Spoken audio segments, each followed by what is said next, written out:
Hi, how's it going everyone? So this is a new video series. I haven't really thought of the name yet, so I'm just gonna call this Sunday Night Report. So essentially in this video, I will just talk about Legends of Runeterra, the decks that I'm playing, and like on things that I see on Reddit, the news, tips of the week, and even meme of the week, and answering some of your questions that you can send to me by going to the comments down below and just telling me the questions. I think one of the main reasons why I decided to do this video is that you'll realize that I'm not really a very eloquent speaker. A lot of the videos that you see, like the first 2 minutes of the intro, which is pretty short, I take over 30, I have over 30 takes every time I just do a 2-minute short introduction.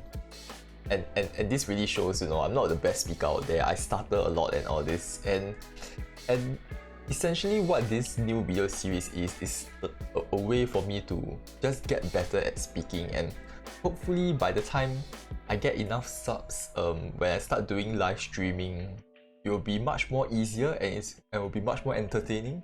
And also in some ways I also want to improve the videos, you know, I want to be able to speak better and just discuss more things and be able to convey and communicate my thoughts better in general. And that's why I'm doing this. And if you are watching this and if you are planning to watch the entire of this series, thank you so much for your support. This is going to start out very badly. I'm not going to edit this video at all. I'm just going to speak and just say whatever I want to say, and if I stutter, so be it. I mean, at least I need to improve. I need some way to improve, right? Otherwise, I'll be stuck here forever. So, yep. So this is what I'm trying to do here. Bear with me, and it will get better over time. So here we go. The first order of things, the Sunday Night Report will be talking about the decks I've been playing recently. So let's go here, and I think this is also a good replacement for live streaming, isn't it? Like, even though I'm not live streaming now, this is a more of a more personal way where we can connect with each other. I mean, this video is just meant for you guys. It's meant for my subs, because I don't think anybody will want to watch this who are not my subs at all. So, yep. Anyway, let's look at the decks that I'm playing right now. Okay, I hope you guys are seeing this. Okay, so these are the decks that I'm going to try. Some of the decks that I have been playing recently a lot is the Caustic Cask Mad Explosion, which I call it. Essentially, this deck is the deck that you have seen from the recent video that I made on Caustic Cask being the worst card and using the Caustic Cask to create the best deck ever, the best deck possible. So this is the deck that I'm playing, and essentially how this deck works is you're trying to leverage on things like on these two cards, Phantom Prankster and Everglade Collector. So whenever your creatures die, you're able to deal tons of damage using these two as the main engine of the deck to win the game. And you want to take advantage of your ephemeral creatures here. So Caustic Cask is one of them. When it dies, it deals 1 to each nexus. So essentially, this dying is 1 damage, and when this dies along with Phantom Prankster or Everglade Collector on the field, right, you are able to deal double the damage. So imagine you have all these small creatures and you're summoning a lot of these creatures, and even with this Caustic Cask, if some of your Shark Chariot dies, right, you can use Caustic Cask to attack to summon Shark Chariot again. So essentially, Caustic Cask kind of has higher potential than it is, because it can deal much more damage by summoning Shark Chariot back using the ephemeral status. And this deck really just leverages on all these ephemeral allies to let where they keep dying, and you can keep dealing a lot of damage with these. Like, use Cast Salesman is insane as well here. You summon 2 cards which deals 2 damage, and with Phantom Prankster you are dealing 4 damage. So it's essentially a 3 cost card that deals 4 damage to the opponent's nexus if you have Phantom Prankster on the ground. So this is actually quite a fun deck, and I've been playing this quite a lot. Even though this is not like a competitive deck like a 50-60% win rate deck, this is still doing quite well, about 30 to 40%, but I think the reason why I keep playing this even though you don't win most of the time, right, is that this deck is very fun to play. And when you are able to win the game, you are able to spot lethal, right? That's the best, because this deck is actually challenging in a way where you do not have a clear-cut lethal because you are not attacking with creatures to kill your opponent, right? So you don't count your creature's attack. You are counting the amount of damage you can deal using all your ephemeral allies. So like sometimes you will need to use Ravenous Butcher to destroy your Caustic cast to deal more damage. And you know, sometimes you need to see which one is better, Haunted Relic or summoning Caustic cast instead. So, and you also need to think about the board space, because board space only allows for 6 creatures. And that makes it very interesting, and when you win using this deck, it makes it even more fun, because this is one of those meme decks that is like doable.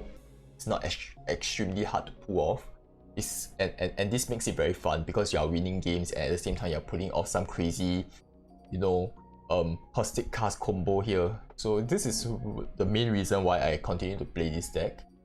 And another deck that I've been trying to play is the 3 Lee Sin and 37 spells. So I think a lot of you guys and girls might have seen that, you know, might have subbed to the channel because of the 3 Fiora and 37 spells deck that I covered, you know, by Mr. Bear, one of the Southeast Asia Master Rank players.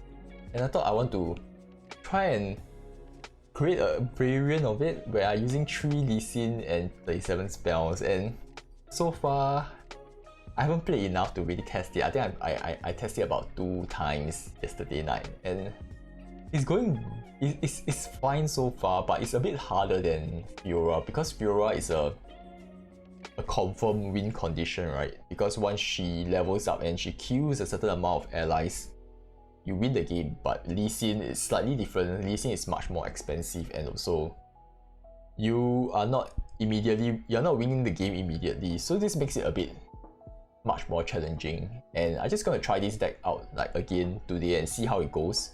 I mean, if I manage to win games, I'll definitely just put the video up and show you guys. But this is quite an interesting deck, and I wonder where this goes. I think besides that, there really isn't much. Some of these decks are decks I'm gonna try out, you know, during the weekends and film it, and if it works, then I'll just post the deck up. Yeah, but if you didn't realize, it's a bit bright here, so I'm filming this in the morning, and even though this is called Sunday Night Report, but I don't know. I mean, since we are reaching a global audience, time zones differ. But okay, now I finished talking about the decks that I've been playing. Let's go back to the other things that I saw on Reddit. And so the first thing that I saw on Reddit is this. So I thought this might be useful for you guys, because some of you are actually new players here. And I mean, I don't think a Master Rank player will sub to me. Doesn't make sense. I'm not a Master Rank player, not an expert here, but this is useful even if you are a beginner, amateur, or whoever you are. This is extremely useful, and especially useful for me because I find that there are a lot of times I forget what kind of spells my opponent can play, and I don't necessarily play around those spells and I just die. I think this is a good cheat sheet that was put together by this guy called Telebait, where it shows all the spells that you can play around, and it also categorizes according to the region and the spell type. So there's burst speed, fast speed, and slow, and units. Yep. So in this case, right, you can see you can see that the Marcia here is like a good example that is very useful here, where let's go a little bit closer. Yeah, so there are a few important ones you can look at. First one is Repose. Repose is like a 4 mana spell, and you know, when you go against Shen Fiora, you can see that they are leaving about 4 mana open, right? Like they haven't used 4 mana yet. Then you know that they might have Repose.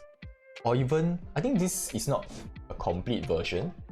There's also Prismatic Barrier. Is it called Prismatic Barrier? It's like a 3 mana barrier spell. So this is not fully complete, but these are the important ones that people actually play. So you might want to consider this.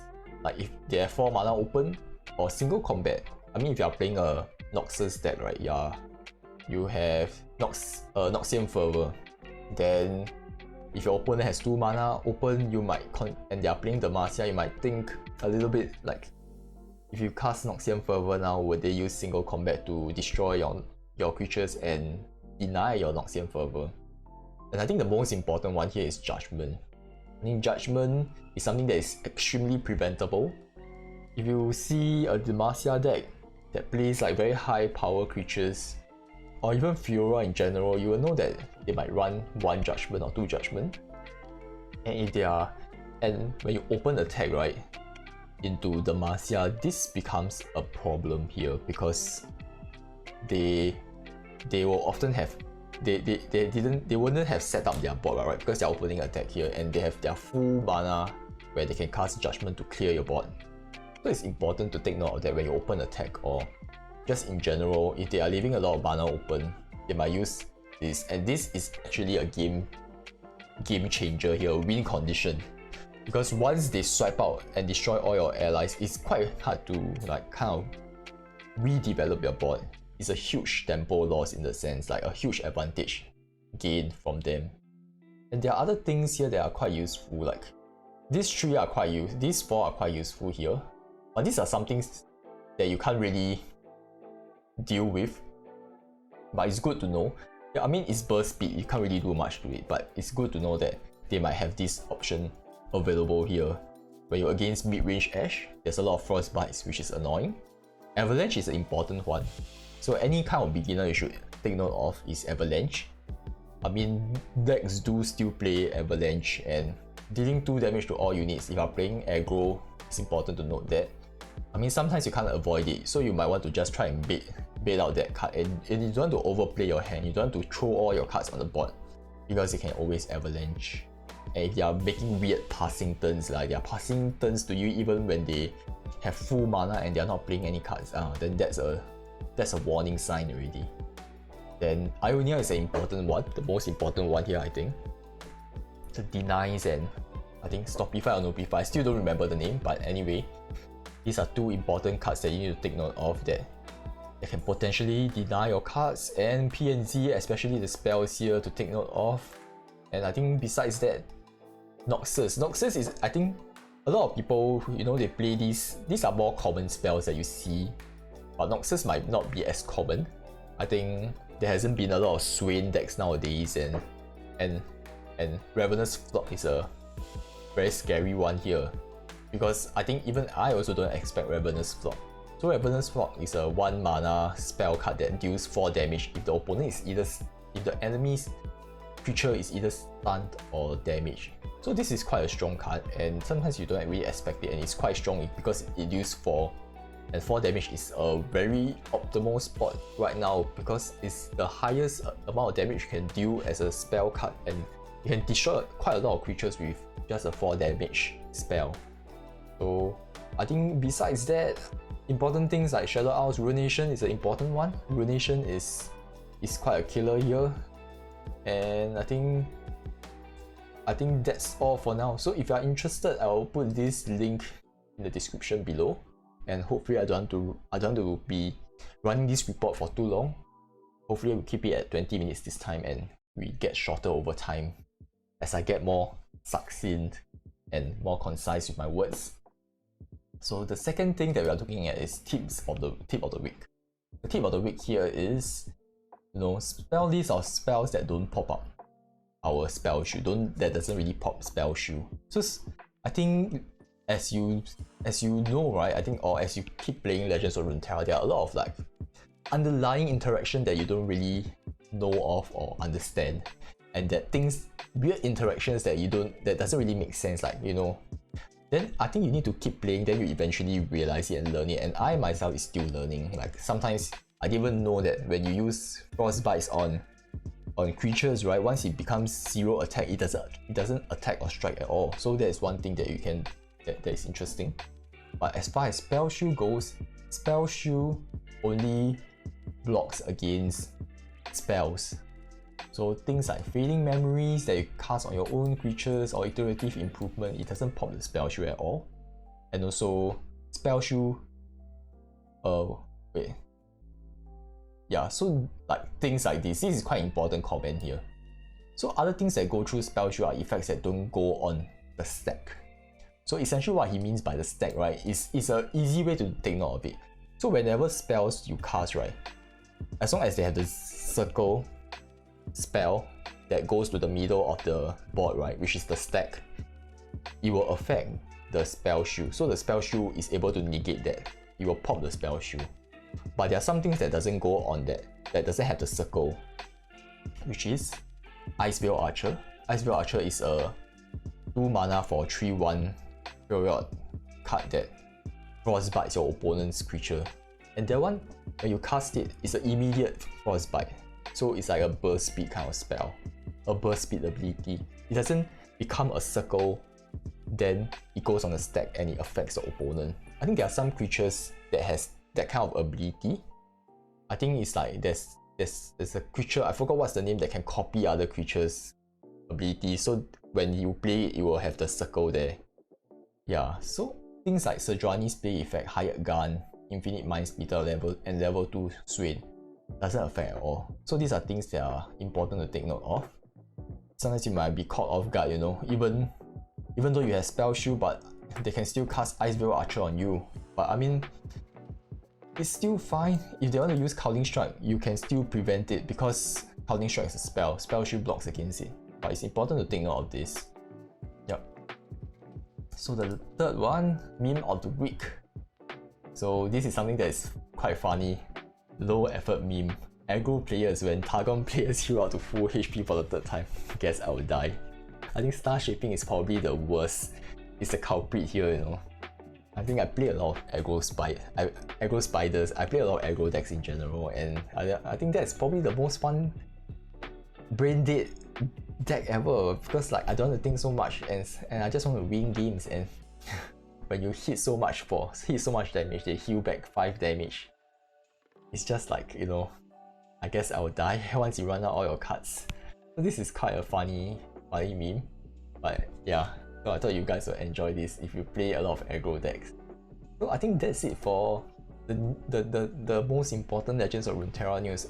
I've seen that there are a lot of new cards that are coming out, but I don't think I'm going to cover them in this report, because like this report is really 70 minutes with all these other things that I talk about already. So I'm going to keep these things that are like timeless, not exactly reactionary, because I don't think I have the time to do that.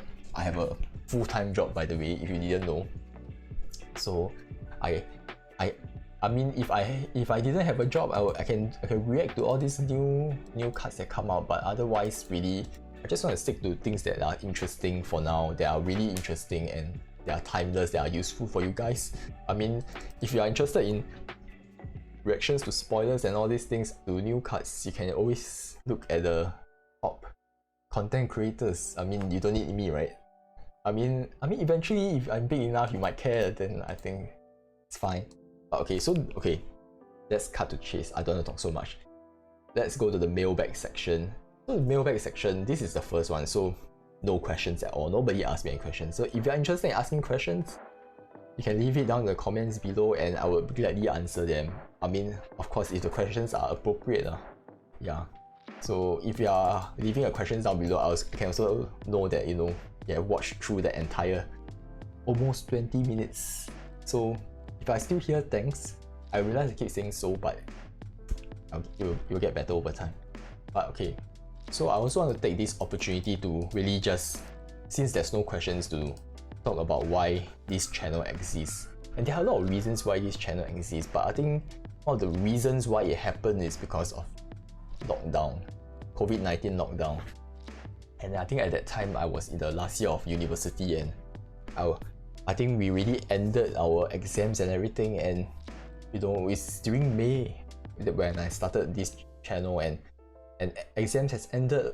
We haven't graduated officially, but all the things are over, modules are done and all this, and everybody was looking for a job, and there wasn't any job coming around. And so I thought I just created this channel to just try things out. And I think one of the main reasons why I wanted to create a YouTube channel was because like I think a lot of like I watch a lot of content creators and they really helped me go through like tough times, and it provided the kind of companionship, like not really a real companionship like a friend, but it's like it was nice to be able to come home. I mean, your friends are not always around for you, and if you don't have a relation, if you're not in a relationship, you don't have a girlfriend to comfort you, isn't it? So the content creators were a good way for me to like keep me company and entertain me even when I'm alone and feeling lonely or everything.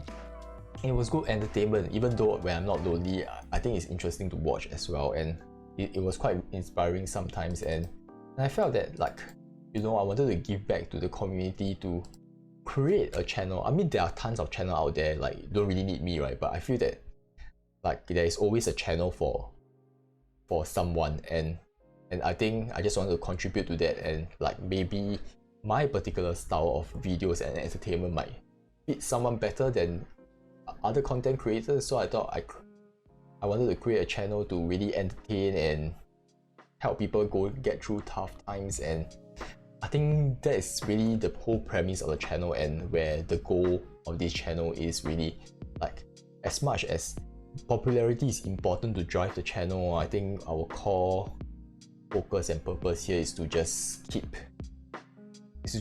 growing and to really reach out to as much people, to help as much people as possible, to keep them entertained and keep people positive. And I mean, even though if you can't feel positivity, at least you have somebody to just watch and just feel companionship, you know. And I think there were other things as well why this channel exists, like quick reasons would be like, I mean, me personally, not the best speaker out there, so I thought creating videos would be a good way for me to practice my speaking, be more eloquent, to speak better, and also just creativity outlet in general, just being able to create and have full control of what you want to do, and to have a personal project. And I think what is most important here is really also just creating a community. I think I always am interested in subcultures like live streaming culture, how you're able to create a community and really just bond with people, even though it's not a true social relationship like what other people say is a parasocial relationship. I still feel that, I mean, even though it's parasocial, it's better than nothing, right? And I feel that that's important here, to be able to just help people online, whether like that's the best way. I mean, I myself also were helped by all these content creators, and I thought I should just give back, and that's how it is. That's why I created a channel, and I've been creating videos, and I think in about 2.5 months we're gonna reach 1 year anniversary. And I don't know, I'm not gonna create anything special. I think there isn't anything special for me to do. Maybe a 1-year review or something, and hopefully reach 1K by then. And anyway, if you're still watching, thanks for the support and thanks for subscribing. And that's the end of the video, so thank you so much, guys.